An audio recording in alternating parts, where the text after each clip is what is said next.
Why did Mike Tyson break up with his girlfriend? Which one? At first, he thought she was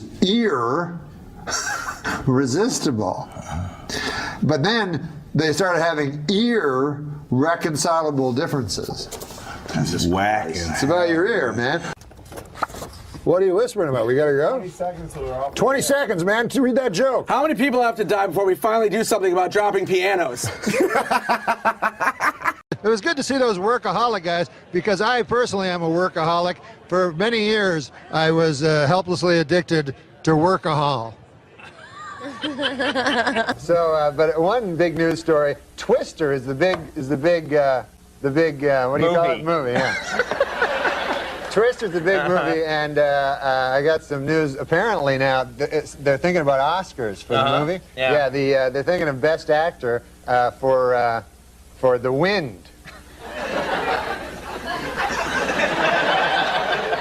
Here's an interesting thing. Do you ever notice this? Yeah. Penny Youngman is an old man. Yeah. But Gary Oldman is a young man.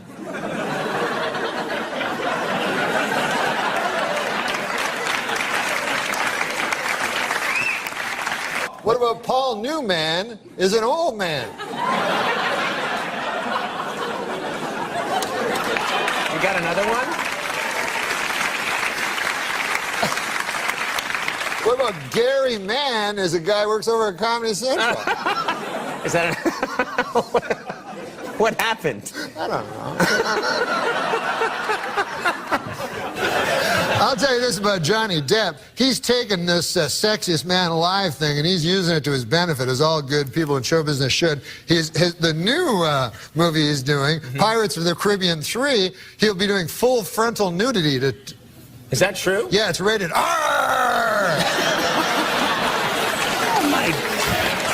Oh my God! What the hell was that? The Winona Ryder is in trouble. She took the stand today, and now the stand is missing.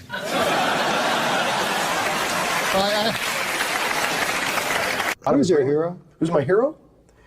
I don't really have a hero per se. Don't have one, huh? Well, I'm just not a person I hold up as like, wow, that's my hero. No, never had a hero. Well, no, I mean, comedy-wise, I would say like the Marx Brothers or Monty Python. Those guys.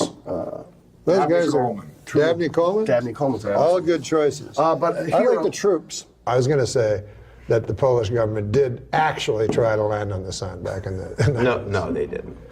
Yes, and they were ridiculed for it because they said you'll burn up when you come anywhere near. They said we're going at night. Who? Now, causes diabetes.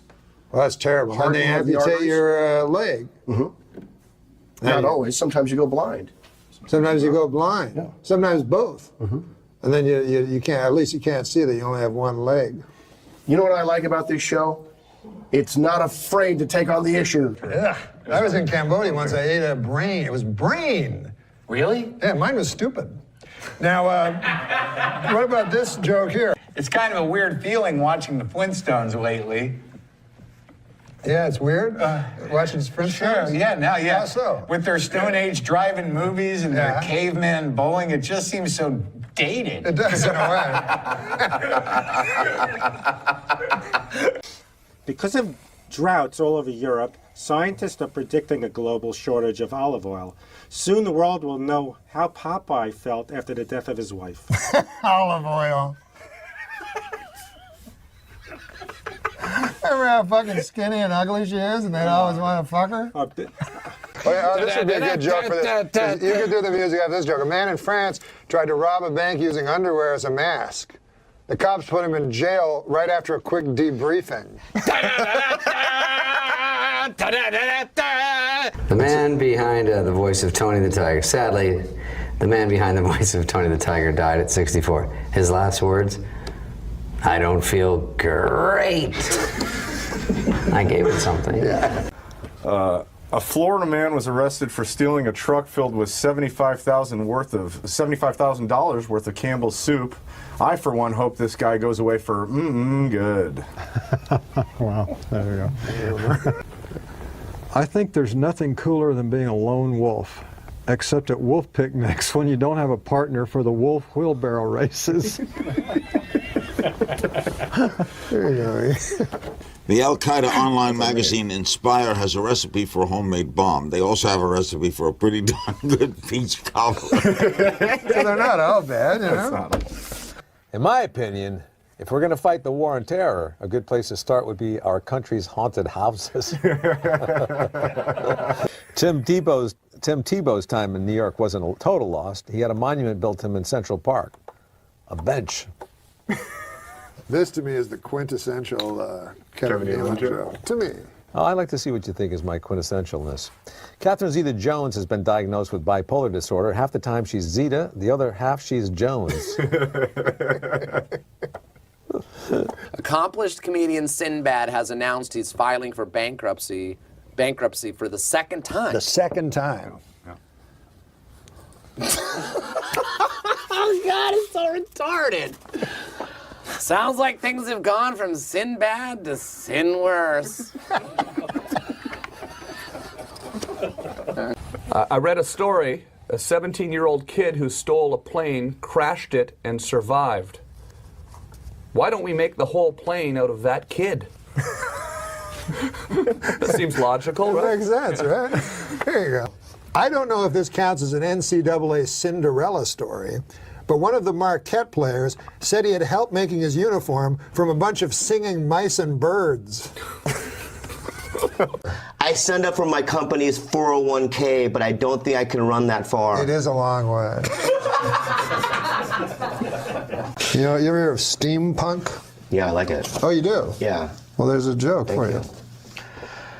I wouldn't call myself a fan of steampunk, but I will say it's the healthiest way to prepare punk. If tampons are called sanitary napkins, how unsanitary must regular napkins be? Can you see like George Carlin doing that or something? Yeah. Yeah.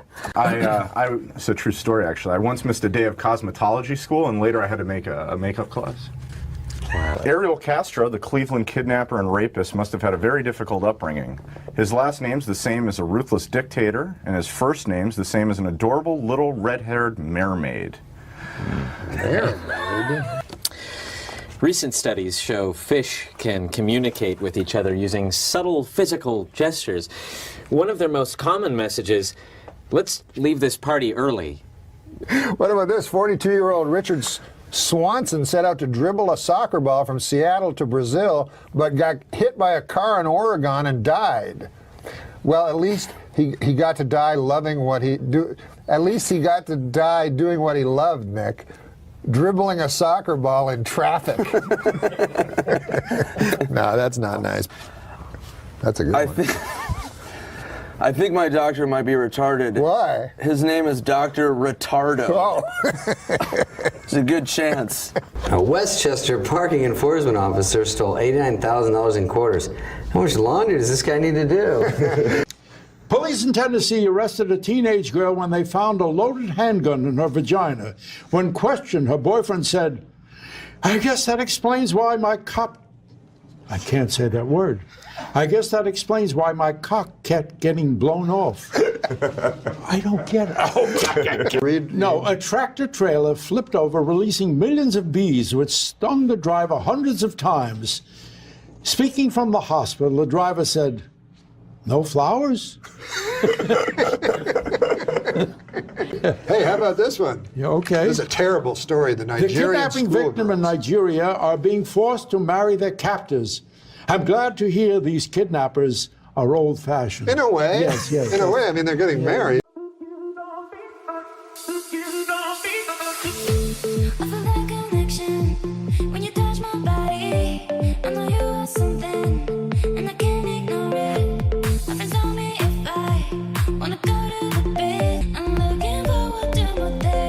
I had an uncle, mean guy. He was a prize fighter. He once broke both his hands in a fight against a washer-dryer that he got on The Price is Right. What? Why The Price is Right? He was a prize fighter and he won it on The Price is Right. He won the prize. A prize fighter. Yeah, and he won the prize, and then he had a fight against it, which was washer-dryer. God damn. Hey, by the way, I've noticed the term adult toy always refers to something you can shove up your asshole, and never like a big race car, like for a grown-up. Another good observation. Yeah. Playboy magazine has done away with the nude photo layouts altogether. In other words, they've eliminated ladies in the altogether altogether. Oh man. That's a sort of radio DJ joke, I feel. The way you we have to your deliver voice, with that, yeah, right? delivered it. In other words, amazing. they've eliminated ladies in the altogether altogether. Here's Taylor Swift. It's a joke, an Adam Egget joke. How do you say the name? Adam Egget. Egget. Spelt differently. Like the bird. That's Egret. Do you know what Adam Egert has in common with a guitar player? Adam Egget has in common with a guitar player. No, I don't know. They both love fingering minors. Now, okay, come on now. Come on now. Come on now. The weekend update guy on Saturday Night Live. Now he's moved on. He's got a new movie coming out on Friday called Dirty Work. Hey, the trunk looks kind of small there, Anton. It's live. I'm on live TV. Trunk's fine. As you can see, friend, it's not small. It's a big trunk. I'll show you right here. Well, you got a dead hooker in the trunk. What? No, it can't be. Yes, it was. It was a dead hooker. It wasn't a dead hooker. Hell, I know a dead hooker when I see one. Hey, folks, come on. Hey, here's another dead hooker in this trunk. What? Oh, my goodness. What are you doing? I've never seen so many dead hookers in all my life. Lord knows I have. This is Norm Macdonald.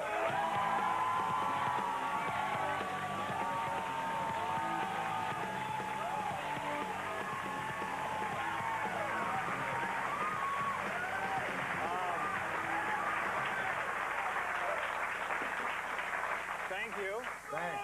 Hi, how are you? Thanks for doing the show.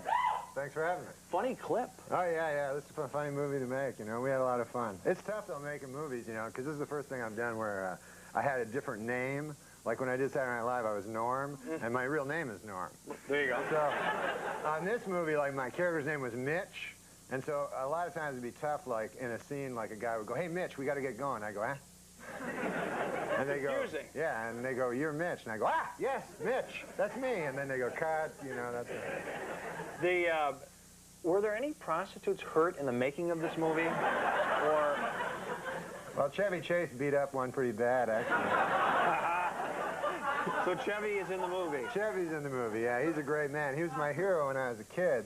So the great thrill of me when I wrote this movie with my buddies Frank and Fred was to put all guys I love, Don Rickles, Chevy Chase, Chris Farley, all my favorite funny guys ended up doing it. So I was Love Don Rickles. Yeah, Rickles is the greatest. Animals in the movie? There are animals. No, there aren't any animals. But we did kill some. You know when they put at the end there were no animals killed? That's hard to do. You know, we were killing possum and stuff, and we killed a horse. How about any dolphins or no? No dolphins. No, we would never kill a dolphin. That's wrong. I saw you last week on Regis and Kathy Lee. Oh, yeah. And it was fun.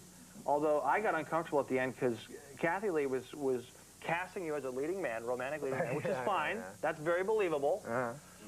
But was she hitting on you, or what was she? Was she flirting, or what was going on? No, well, she's a lady and I'm a man. And she's an incredibly beautiful woman, like, especially in person. You've seen her up close, is that true? Oh my God, she's so beautiful. She's really pretty, and you know, she's taken, she's married, but. I thought and he treats her really well. Right, we know. I thought you.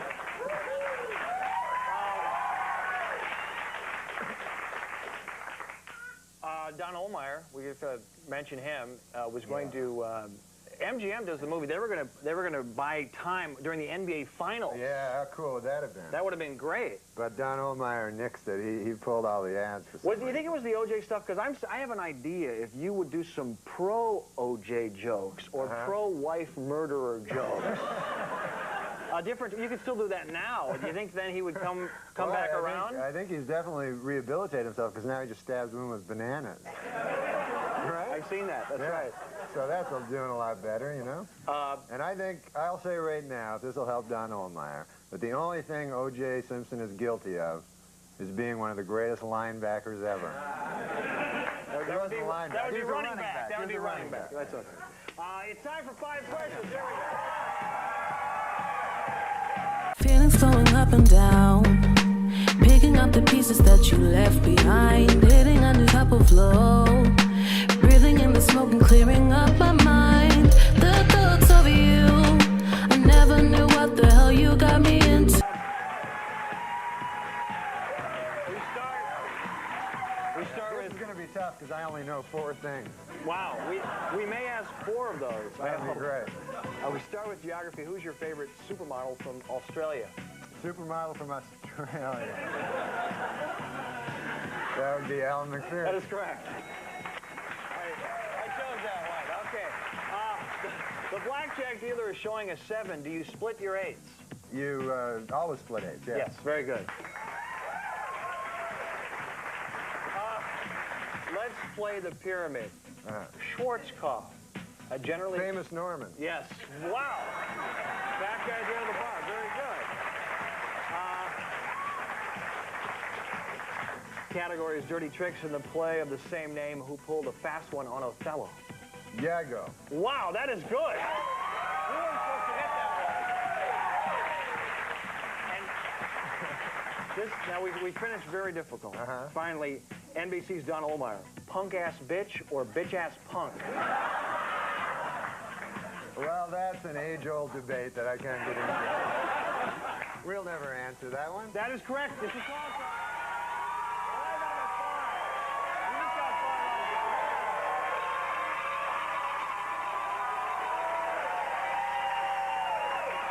Bill Murray got that. Yes, he did.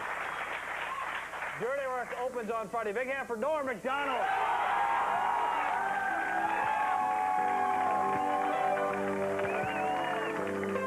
So, let me think if I can think of a joke. It always seems fair. Jeez, I don't know a lot of jokes.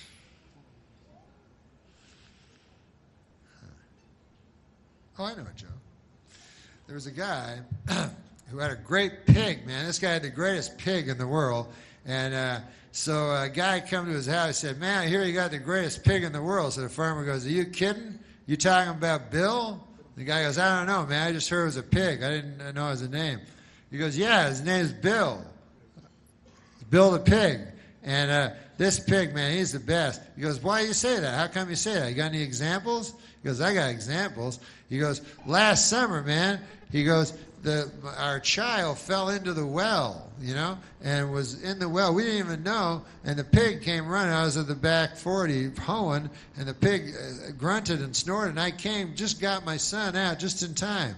God bless that pig, you know. The pig had a wooden leg, by the way. I forgot to tell you that part.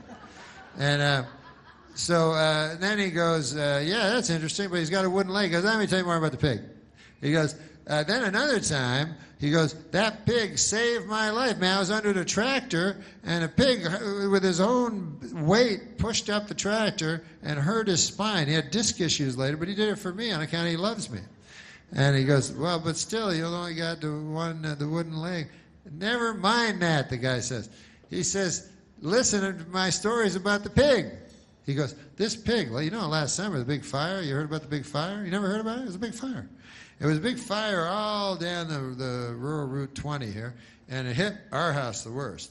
Anyways, the wife and I are very sound sleepers, and we didn't hear anything.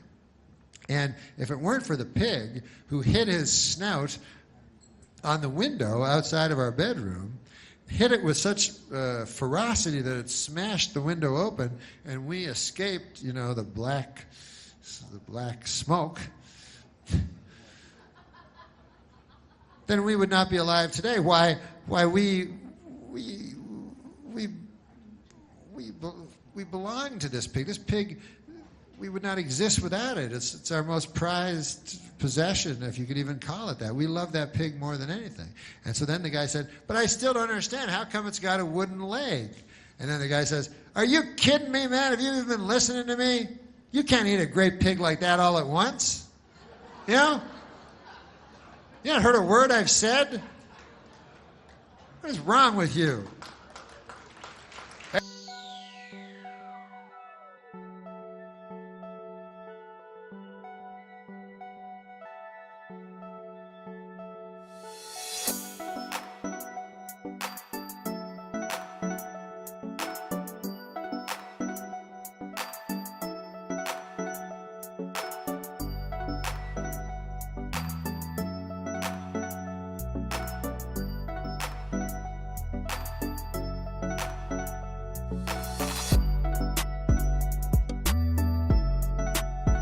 And you often speak of your native Canada. Yeah, I love Canada. You mention it a lot. Yeah, a couple of people.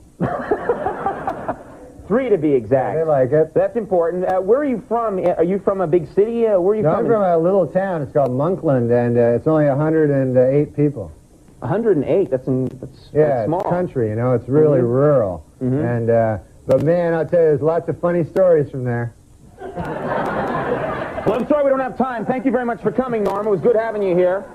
It was Norm Macdonald. Good night, everybody. Because farm people, you there know. are funny stories from this town. Yeah, because farm people, they all seem to be, you know, there all seem to be a funny story. I remember one time. There better be, Norm. There was a guy, man. He lived down the road. His name was John Neil Mergerison. And this guy, I went to him once. I've been away for a couple of years, you know. I moved to the city, you know, and I came back. And I said, John Neil, how you doing? You know, I went to his what do you got, farm? And yeah, that thing, yeah. So he showed me his pigs. He had a bunch of pigs there, you know. He had a bunch of pigs, a bunch of them, and one of the pigs had a wooden leg, you know. What? Oh yeah, a wooden leg. So I thought that was odd, you know. So I says to him, I says, John Neil, that's odd. There, what's that pig? What's the story with that pig? So John Neil, he goes, oh man, Norm, he says, that's a special pig. He goes, you wouldn't believe that pig. I go, yeah, well, tell me about it. He goes, that pig, you wouldn't believe it. He says, last winter, you know, he goes, the house burned down. You know, you probably heard, the house burned down. And he says, me and the wife, we were sleeping on our bed, and he says, we never would have heard. We never would have heard. We never would have woken up. But he goes, that pig, he broke out of his pen, he ran all the way to the house, and he went up to the bedroom window, you know, and he says he starts hitting his little snout on a window, you know, and he says, me and the wife, we woke up, and we got out, man, just in time. We escaped that inferno. He didn't use the word inferno. He's just a farmer. But you threw that in there. Yeah, he said, we escaped that conflagration, you know. So I go, man, that's quite a story about the pig. He goes, oh man, it doesn't stop there. I go, really? And he goes, yeah. And he goes, just later after that, like the following summer, me and the wife were plowing in North 40, and our little boy, only 2 years old, man, fell into the well, and all alone, you know, and we no way we could do anything. We were plowing, and he says we didn't hear, you know, and he says, man, you know, we're getting older. We're probably not going to have another kid. You know, that kid means everything to us. I go, I know, John Neil, I know that. You don't have to tell me that. So he said, I said, what happens? He goes, that's their very same pig. He says, he heard the child's wailing plaintive cry. He didn't say plaintiff, you know, he's a farmer. But he says he heard the child. He broke out of his pen. He ran all the way to the well. He looked down. There was the poor son of ours there, Billy, you know, down at the bottom of the well. He says the pig, he took his snout there. He started pulling up on a rope. And the kid got right out, you know, and man, that's great, isn't it? And I go, man, that's the greatest story I ever heard. Man, oh, what a pig. I said, what a pig that is. I said, one question though, John Neil. I said, he got a wooden leg. I don't understand that part. Pig got a wooden leg over there. John Neil goes, man, he goes, what are you crazy? He says, a great pig like that, you can't eat him all at once. You know, he says,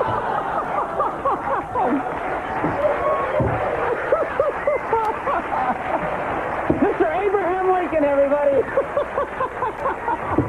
Yeah. All right. I can never forgive you. And the last time I saw him was at the Comedy Store, and he was uncharacteristically emotional. Yeah.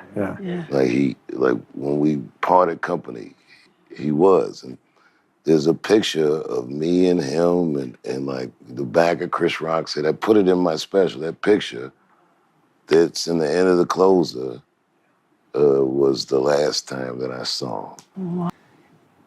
The last time I saw him with any regularity was we all went on a tour to do just stand-up, like... The three of you guys. It was I had a couple other guys. Funny because we had a text chain of a bunch of us, and Oh, yeah, we would we had all a fuck text around. chain. Yeah. And then one time he was arguing with Schneider about something, and about stand-up, and he goes, I'm the best comic out of all of us. And everyone went, yeah.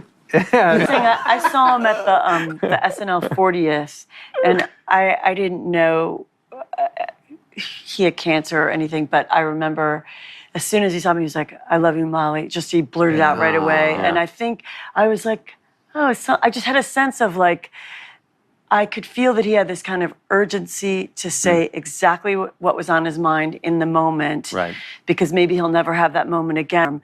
Sometimes he'd be late in the morning because we're all taking off, and I would just go, hey, no, man, we got to get to this place, and he'd give me a look, and then after he passed away, then I realized he was giving me a look like, what the fuck do you want from me? I'm going through some shit, man. But he'd be like, yeah, all right, you know.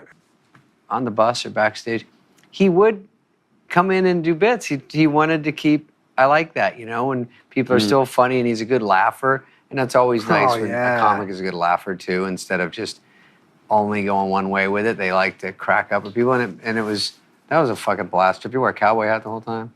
He bought a cowboy hat, and all of a sudden, cowboy hat walking around. Weird, yeah. He could do that. He did get emotional a lot, though. Like on the whole tour, he would just all of a sudden get really teary-eyed and stuff, and he'd be like, "This is wonderful!" Like the tour itself, and like hanging out, and we'd have dinners and breakfasts and shit. And he was more.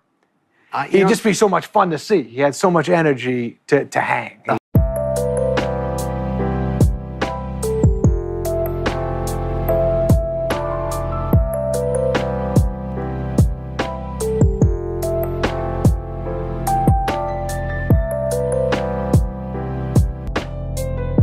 Do you remember the last time that you had seen him? I hadn't seen him for a while, but the last time I saw him was at a bar by our place, and he would watch. He was a big gambler, but the last time I talked to him, when I was quarantined in Minnesota, he would I'd text him and I go, "Hey, what's up, dude?" And he goes, "What? Who's this?" And he would do this all the time. I go, "It's fucking Nick, dude." And he goes, "Nicky, what are you doing?" And I'm like, "Nothing, I'm quarantined." And he goes, "You doing stand-up?" And I'm like, "No, the fuck? No one's doing stand-up."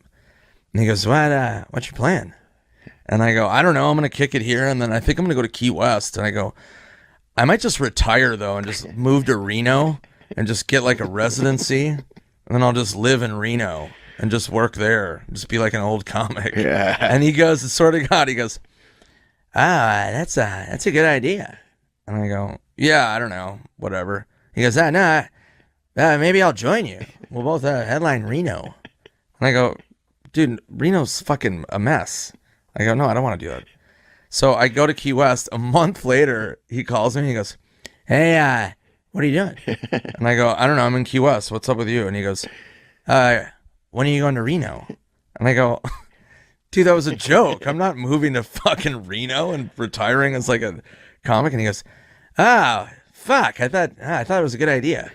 And I'm like, "No." And so that's the last time I talked to him. And then his closest friend, Lori Joe, I hit her up after Norman passed, and I was like, "Hey, are you doing okay?" And she goes, "One of the last things before Norm died, one of the last things he talked about was moving to Reno with you." No. Yeah, and I go, "Are you serious?" She goes, "Yeah, he was like, he really wanted to do that." And I was like, "Oh," and then that made me cry again. And yeah, it was just, that was Norm. It was awful. Damn. I'll tell you, I have so many Norm stories, but this is one of my favorites. And I was on tour, me, Sandler, Spade, Rob Schneider. Hey, probably my favorite thing about you, and I told you I saw your show in Vancouver. I pretty much paid the ticket, however much it was, to hear you say the phrase "on account of." That is, like, to me, the funniest thing. On account of? On account of. Well, it's kind of Canadian phrase, I think. Did that just strike you as funny, or did you ever analyze that? There's something about that that's just hilarious. I paid $50 to hear you say that live. On account of? Yeah. Well, I grew up, Shad, my father was old when he had me. Yeah. And it was 50, a little older than 50. And then I grew up in rural Canada, very barren soil, and everybody was old except me and my brothers. So everybody was like 50. All my dad's friends were 50. So I grew up with all the old guys, and so I took on a lot of their phrases and stuff like that. So sometimes, like I remember my dad would say, "She's no hell," and it was such a weird phrase to me, but that meant she's nothing special, she's not that pretty. Okay. She's no hell. But you'd think it would be she's no heaven. Yeah, yeah. But yeah. So I'd learn phrases like that. And fans also love your fearlessness on stage. On account of what? On account of you going on, talk shows. Even Conan O'Brien has talked about how you're unpredictable. He never knows what you're gonna do. I got a lot in my neighborhood. I go to this diner. I eat at the same diner all the time. Right. So I went there, and there was a homeless bum outside there. So the guy says to me, he says, "Can I have some money?" They're always looking for money. Oh, sure, yeah. So I don't like to give them money on account of, then I don't have the money. Yeah. And you'd like to have some money. Sure. Why not? I think that Bob should join the Ku Klux Klan. And that's not because he's racist. He's not racist. It's just that he'd look a lot better with a hood over his head on account of his face. So then you're watching, you go, well, I don't give a fuck on account I never knew Janice in the first place. Matter of fact, I'm kind of happy it's Janice and not somebody I know. To the police chief, I go, listen, I want every shallow grave in the vicinity checked out. I want to clear up this case by Tuesday on account of I'm running for DA or whatever. And my friend was like, oh, there's nothing shameful about sex. But I was like, of course there is. On account of, like, think about what you do before sex. You know what I mean? Like, you put the phone off the hook and everything like that. You make sure the kids aren't around, whatever, You pull the blinds down, right? What's that? A shame? You say I don't listen. I tell you I try. And we both got our own problems. But I still try. You gotta be careful with that LSD on account of you can get a flashback. 10 years can go by, 20 years, 30 years, and a flashback will happen. So I thought, hey, that seems like a good deal. Listen, Germany, here's the deal. You don't gotta be a country no more on account of you keep attacking the world. One time I was hosting, and there was 3 guys. I've never hosted. How many times have you hosted? Just one time. It was a mistake. Did it not go well? It was all right. Did you do Update? No. You didn't even do Update? It was right after I got fired from Update. I thought it'd be funnier back then. But anyways, so there were three guys doing music, Yeah. And I don't know music. I just know old music. Like, again, Lauren would go, who do you like? And I go, you like this guy, Bobby Goldsboro? Yeah, Bobby Goldsboro. Eddie Cantor, is he around? And Lauren go, you've got to go, So who'd they have on? Very hip. So they young kids. had hip guys that everyone else knew except me. It was Snoop Dogg. He just changed his name, and he was angry because I kept getting it wrong. It used to be Snoop Doggy Dogg. It was Snoop Dogg and Eminem and Dr. Dre. That's a pretty heavy lineup. Yeah, but to me it was 2 black guys and a white guy. So I go to introduce them. You're beautiful. And they're all just trying to get this into the barn. Don't go black-white on They were all standing like in I'm rap. out there with Francis Farmer. You're about to go up and take me with you. They were standing in rap positions, as you know, like against, and I'm about to introduce them. So they're standing in that rap position where it looks like they'll either start singing rap or pull a gun and kill you. So then I go, as a joke, I look at them, because I remember this is kind of a Letterman-y thing to do, but I go, fellas, are you ready? Are you ready? Which forces them to go shake their heads slightly. Even though they're in this crazy, dangerous all posed up. All posed up. So I thought that was funny. But then I learned later they were geniuses, and I should have befriended them. I was just talking to Dre backstage. I don't know if he's a real doctor, but he did prescribe me some stuff. So I don't know. There he goes. Some days we get closer. Things that we never really needed. Promises that we never thought of keeping safe. I guess it's never over if we know how to break away. Okay, folks, before we continue, I have an announcement from the management. Would the owner of a Glock 9 with the inscription, "Too Puffy with Love," please pick up your gun? It's at the hospitality suite. Who's funnier than Kevin? I can't think of anyone. Well, Nick Swardson. Well, I don't know. I love Kevin. No, Kevin's Kevin's the best. been around forever. Oh, he's hilarious. He's you know, kind I of love a hero Kevin. of Nick. Okay, so here's a.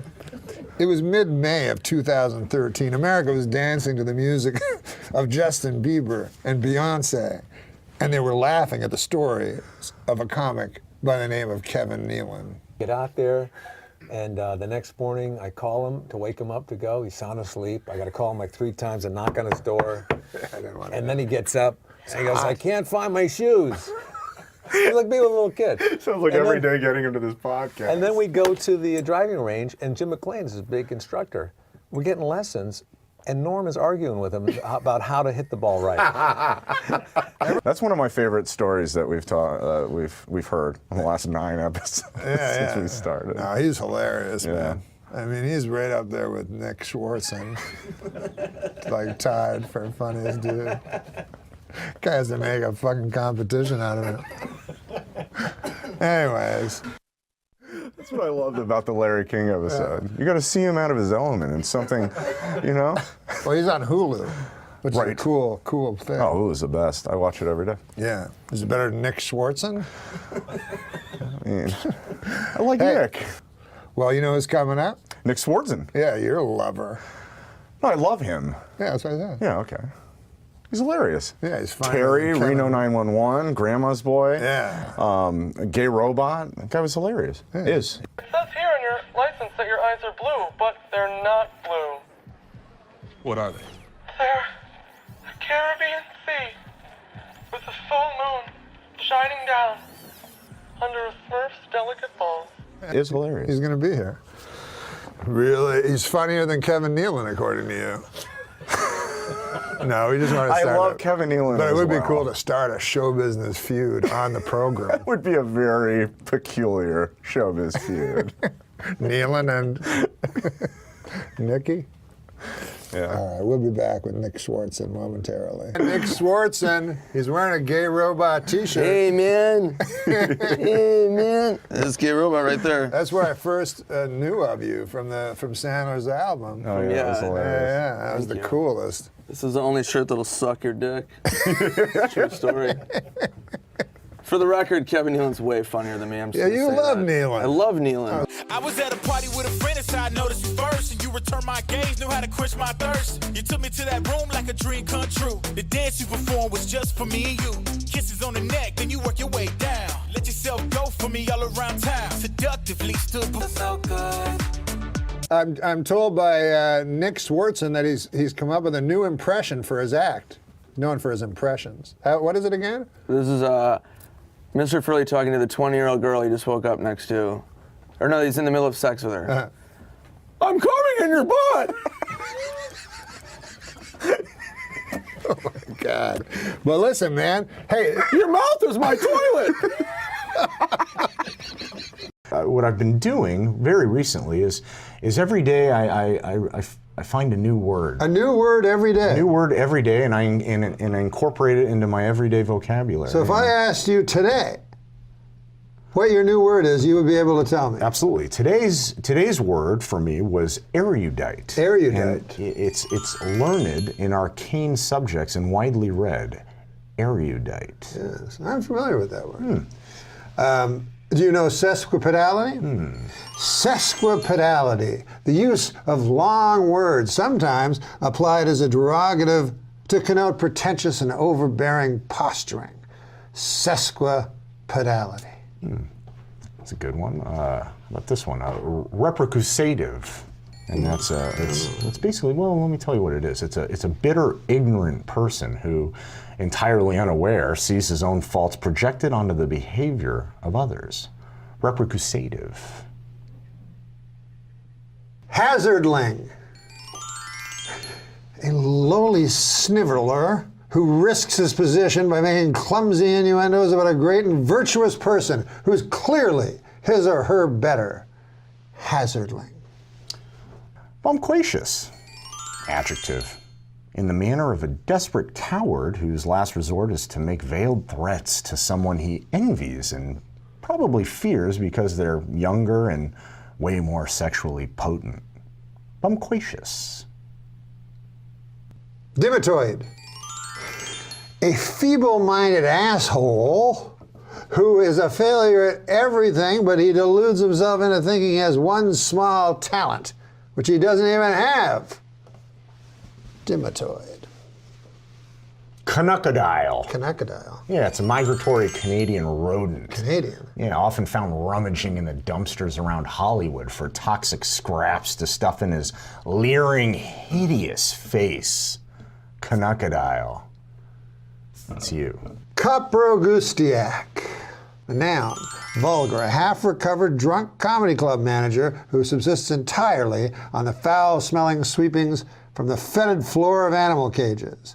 And who is a hair's breadth away from a brutal beating with a Louisville slugger. Coprogustiac.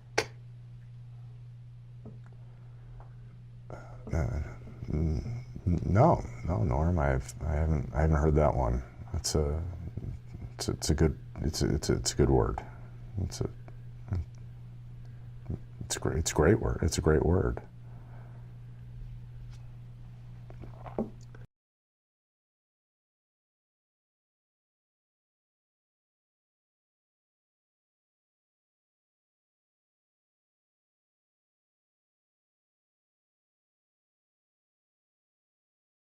The biped joke will go down in history as the most obscure.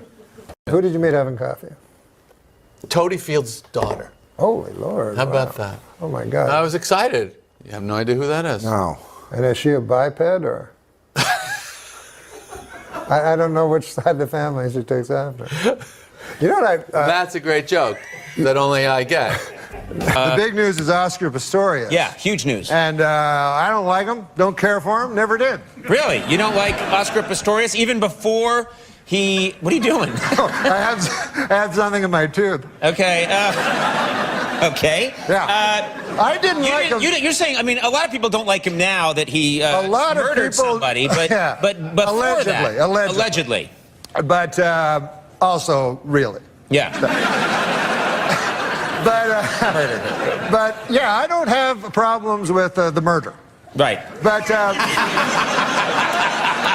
I never liked him racing with them things that look like something Wile E. Coyote would order. And what? Well, they you had a problem with him racing with his blades. His blades. He was the Blade Runner. Yes, he Those was. Teflon blades. I did have a big problem with it. My favorite story of all time is Pistorius. Oh yes, yes. The runner. Tell who Pistorius is. Well, you know who Pistorius is. No, but for the viewers that don't know. Who doesn't know? Well, the viewers that don't know. South African gentleman. Well, some viewers don't know. Well, he should tell it to some of the viewers who don't know who Pistorius is. He's an Olympic runner who ran with blades. Everyone knows who he is. Well, I wouldn't say ran with blades. I didn't ask you what you would say right now. You're off the drive. Let's imagine you're a runner, with legs. Yeah. And then you go home, you go, oh, I lost, honey. Who'd you lose to? Guy with no legs. Wait, you're saying that you didn't like that Oscar Pistorius raced against people with legs? No, I don't. I feel that one of the basic requirements of being a sprinter is having legs. I feel that they should say, okay, listen, let's, hey, what about you?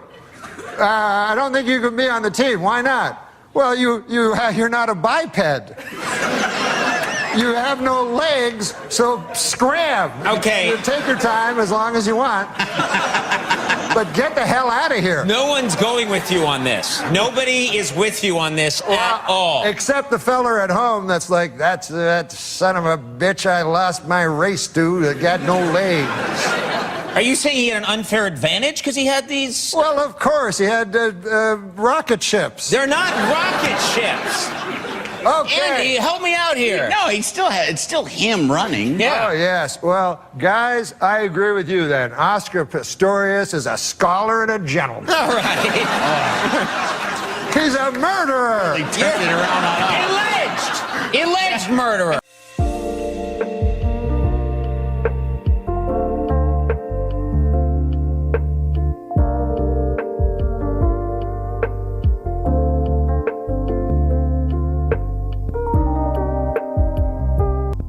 I remember he did. I mean, I think it was one of his later appearances on our show.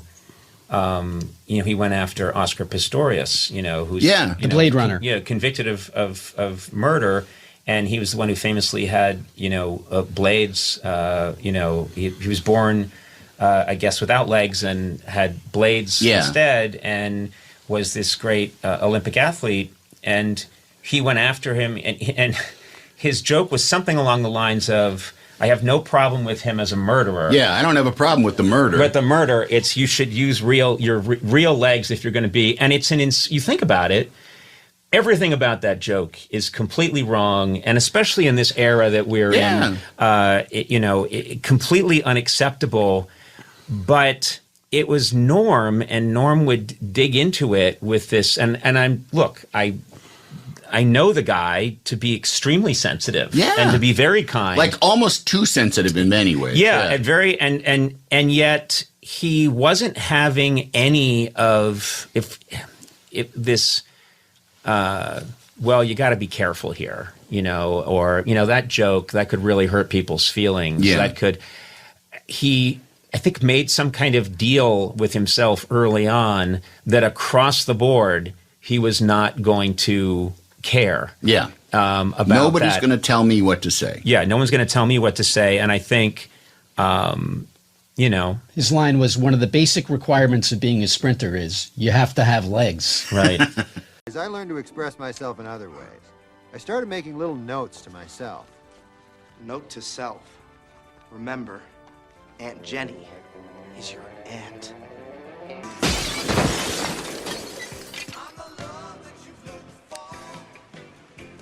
Note to self. Learn to fight. Look, an alien. Yeah, we better have sex with each other.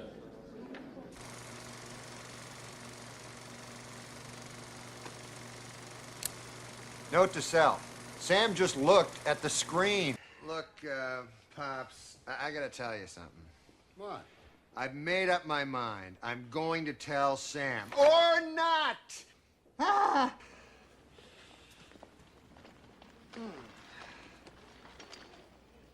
Note to self. Forget about fathering children. Ever had a chick with a beard before? I can't say that I have there, bearded broad. Well then, sugar, you haven't lived. Note to self. I don't want to live. I'm on my way to my grandmother's place. Do you want to walk me? Note to self. Mitch was right. No, he wasn't. It's too late. It's already on tape.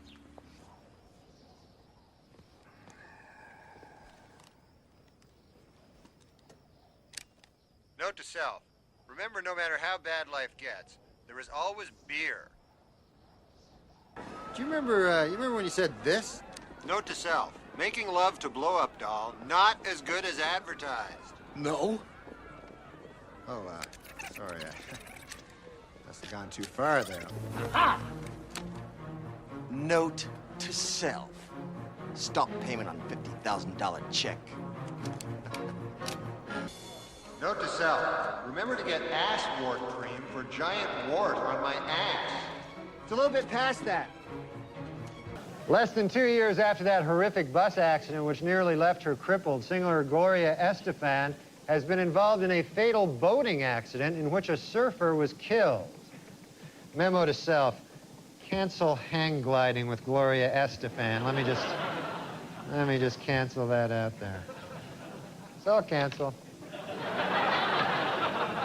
Recently, what will set his new Batman film apart from its predecessors, Batman and Robin director Joel Schumacher said, quote, "In this one, all the costumes will have nipples."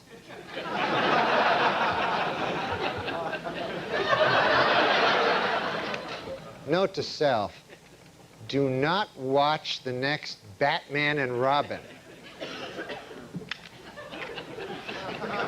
And in Fairbanks, Alaska, a new high-tech emergency phone system will give operators the name and address of anyone who calls 911. Note to self, don't make any more prank 911 calls. in Fairbanks, Alaska.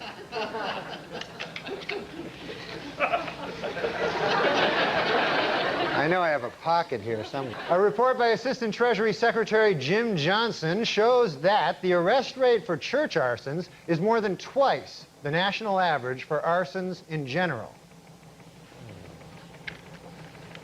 Note to self, start setting fire to something other than churches.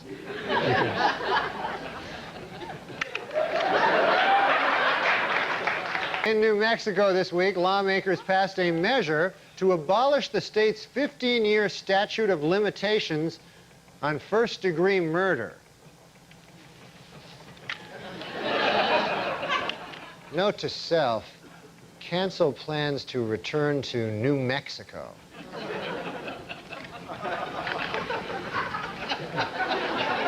Capitol Hill this week, the House unanimously passed a measure which would prevent prison inmates from being counted as household members for purposes of food stamp eligibility. Note to self, find new way of fraudulently obtaining food stamps.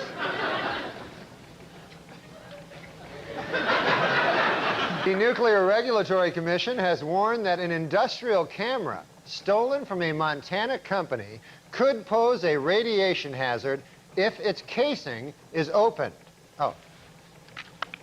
Note to self, after show, remember to close the casing on that industrial camera that I borrowed from a thing while I was in Montana.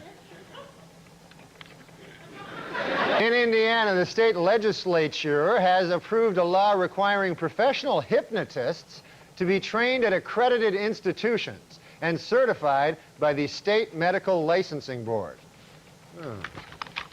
Note to self, cancel plans to tour Indiana as hypnotist this summer. Oh, wait. Ignore previous note. Instead, note to self, get fake hypnotism diploma and proceed as planned. In Alabama, a new state law will dramatically increase the penalty for bouncing a check. Note to self, cancel summer vacation plans in Alabama. Find state more accommodating to the Norm Macdonald lifestyle. In North Carolina, the Bowman Gray School of Medicine is looking for 20 habitual marijuana smokers who they'll provide with free pot in order to study the effects of the drug.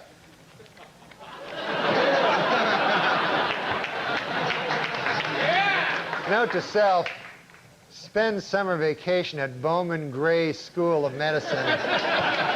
Maybe take Timmy Meadows along with you. According to prosecutors in Tulsa, Oklahoma, Henrietta Collins, a 90-year-old widow, was bilked out of her life savings by the trustees of her estate. Note to self, forget trying to bilk Henrietta Collins out of her life savings. Some dirty bastard got there first.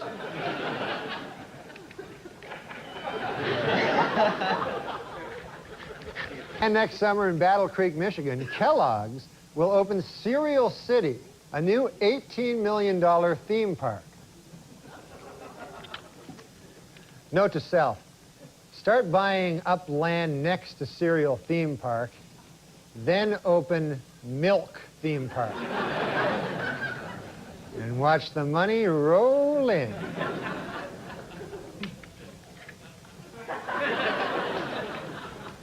Good news for Hawaii. Next year, the state will receive $20 million in federal funds to help teach poor children how to read. Oh. Note to self, swindle poor Hawaiians out of $20 million by pretending to be a guy who teaches reading.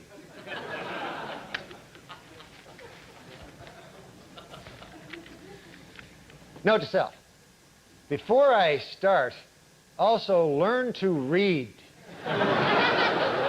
That will help give the scam what we like to call credibility.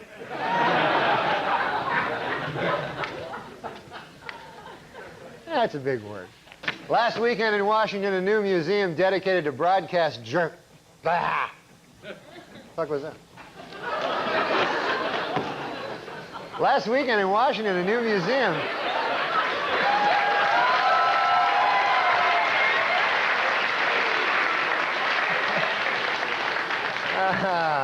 My farewell performance. Last weekend. All right, folks. Maybe we'll see you next week. Good night. With the resignation of 2 police officers in Virginia, Vermont, the city's 2,500 residents are now left with only 1 policeman. Note to self, if I get fired for cursing on the air last week, drive up to Virginia, Vermont, hypnotize the remaining policeman, and loot town.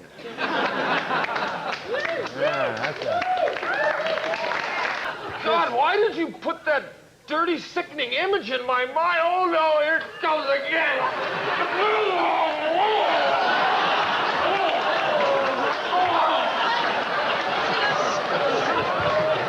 God, she's just a lesbian. Oh, stop it! Please stop!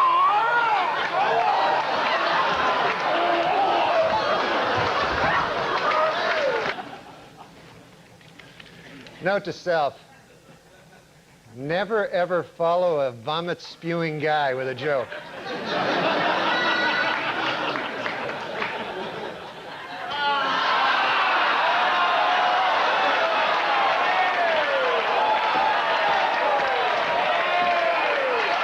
It's good, it's quite good.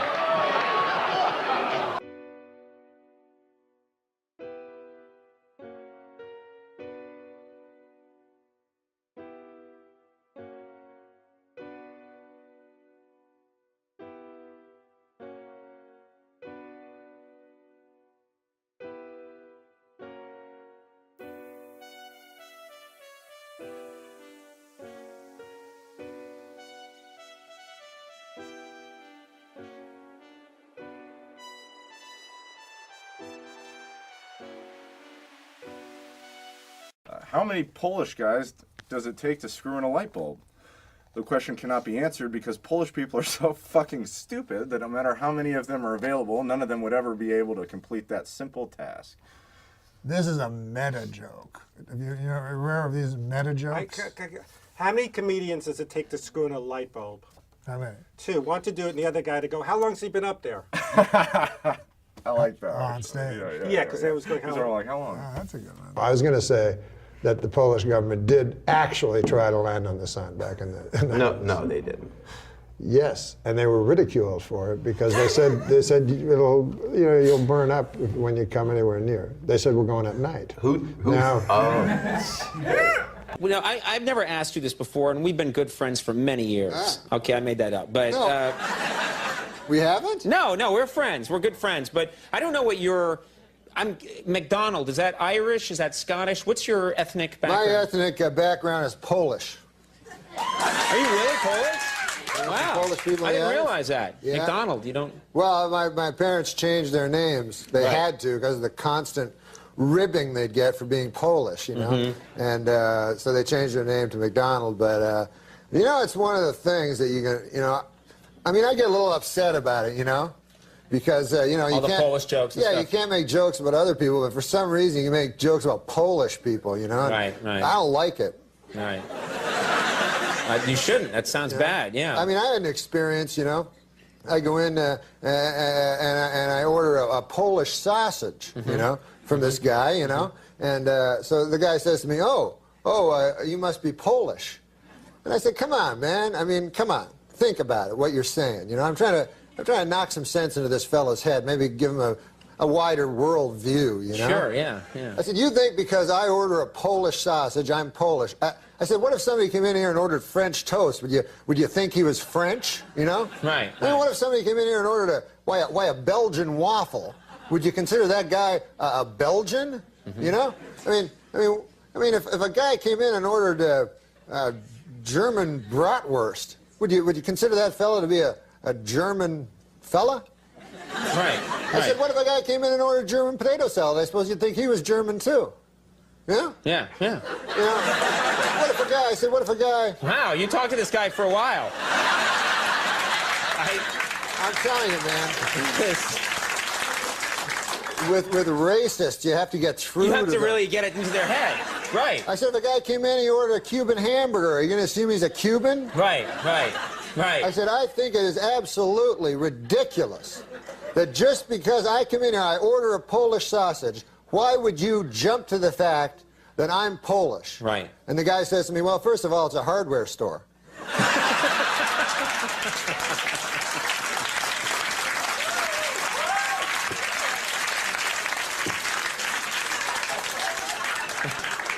And you hate Polish jokes, don't you? You just hate them. No, I think they're disgusting.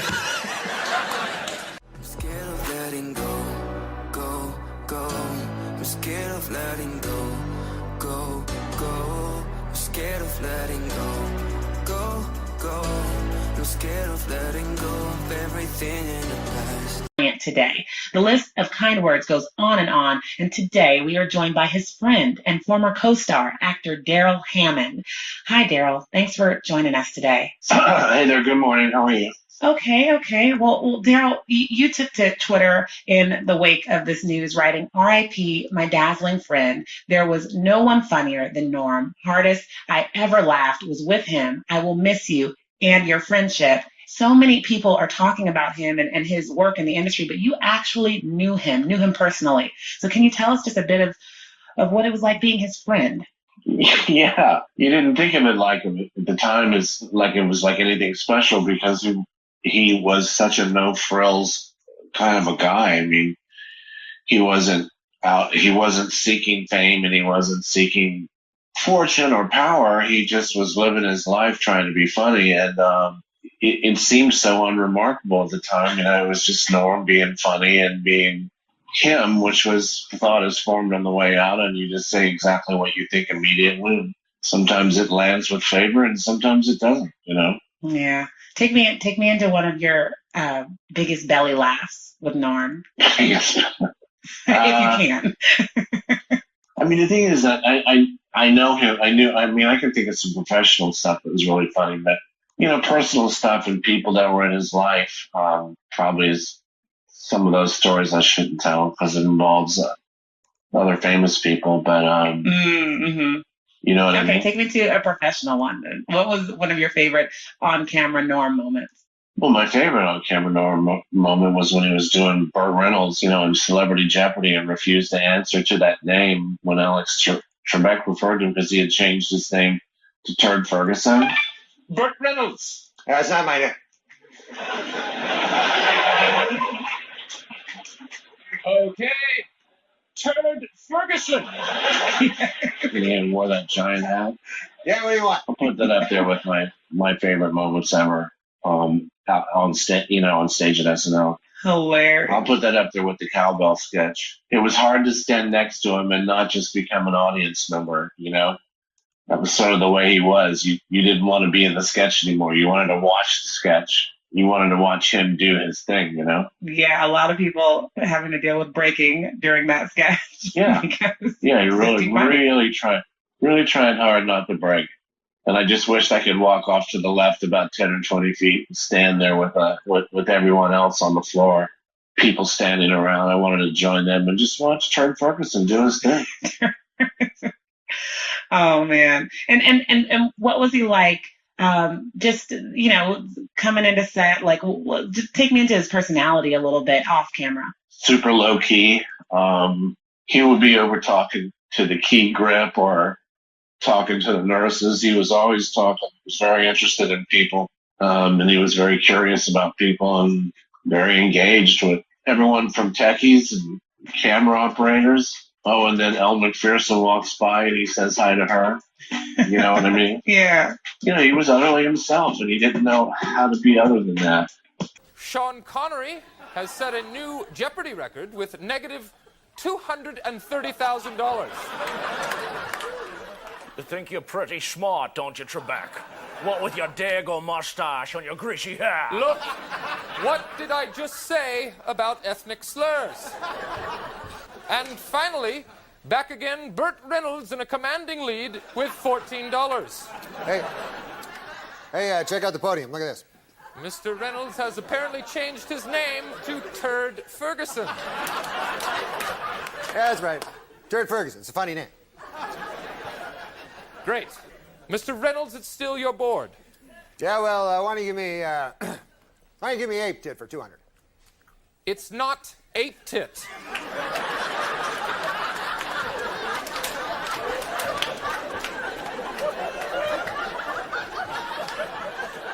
It's a petite, never mind. Yeah, I'll take the condom thing for 8,000. That's condiments. For 400. This condiment is made from mustard seed. This is the sound a doggy makes. Mr. Connery. Moo. No. Well, that's the sound your mother made last night. Burt Reynolds. That's not my name. Okay. Turd Ferguson. Yeah, what do you want? You buzzed in. No, I didn't. Yes, you did. Yeah, well, that's your opinion. Mr. Reynolds, what are you doing? Yeah, I found this backstage. Oversized hat. It's funny. No, it's not. Sure it is. It's funny. It's funny because it's bigger than a normal hat. I see that. Get back to your podium. Yeah, I see it. Go back to your podium. It's not funny. Suck it, Trebek.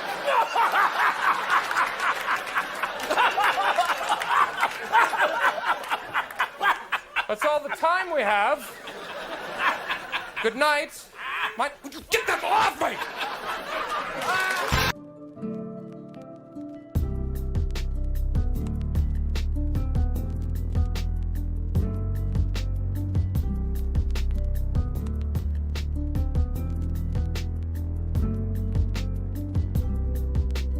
Daryl, not many people knew about Norm's battle with cancer. Did the news of his death come as a shock to you as well?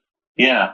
I was still seeing his name on billboards and stuff and seeing his name online. And I was even talking with him not so very long ago about doing my podcast. And I never really pursued it aggressively because it didn't seem right to have like a friend on the podcast, like someone that we hung out with and knew in a different context. Mm-hmm.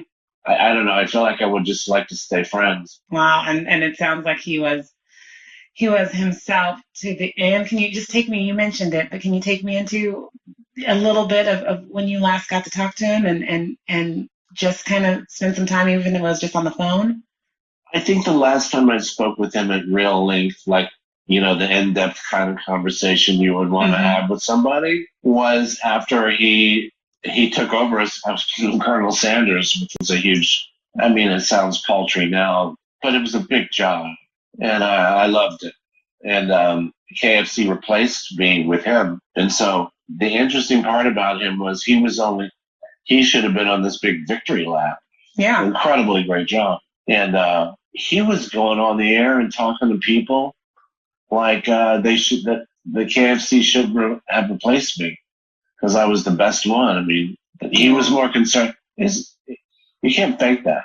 Like, concern for your brother or, more than yourself. You can't fake that stuff. He was saying that to them, and everyone was like, yeah, I got to take the job. It's a great job. But he was better. And, Wow.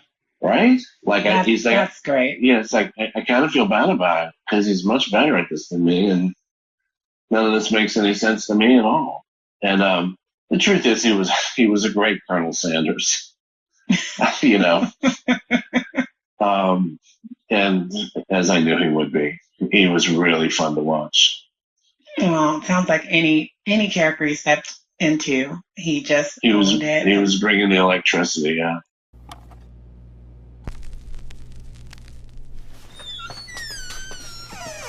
Howdy, folks. It's me, Colonel Sanders. I've been gone for a while, and boy, howdy, have things changed. Nowadays, you got your International Space Station, your double-sided tape, your cargo pants. You seen these pants? That's too many pockets. But what you don't always seem to have these days is my Kentucky Fried Chicken. Well, I'm here to change that, folks. I'm here to make sure my chicken's still as tasty and delicious as it ever was. I'm Colonel Sanders. And I'm back, America. I'm back, America! It's still finger-licking good. Here are some slides for my research trip down to Nashville. Now, here I am at the airport. Here I am trying classic Nashville hot chicken with its spicy, smoky flavor. Here I am thinking, man, this would be great with my crispy hand-prepared chicken. Here I am writing down the recipe. And here I am with KFC's new Nashville hot chicken, straight from Nashville for a limited time only. There you go. It's finger-licking good.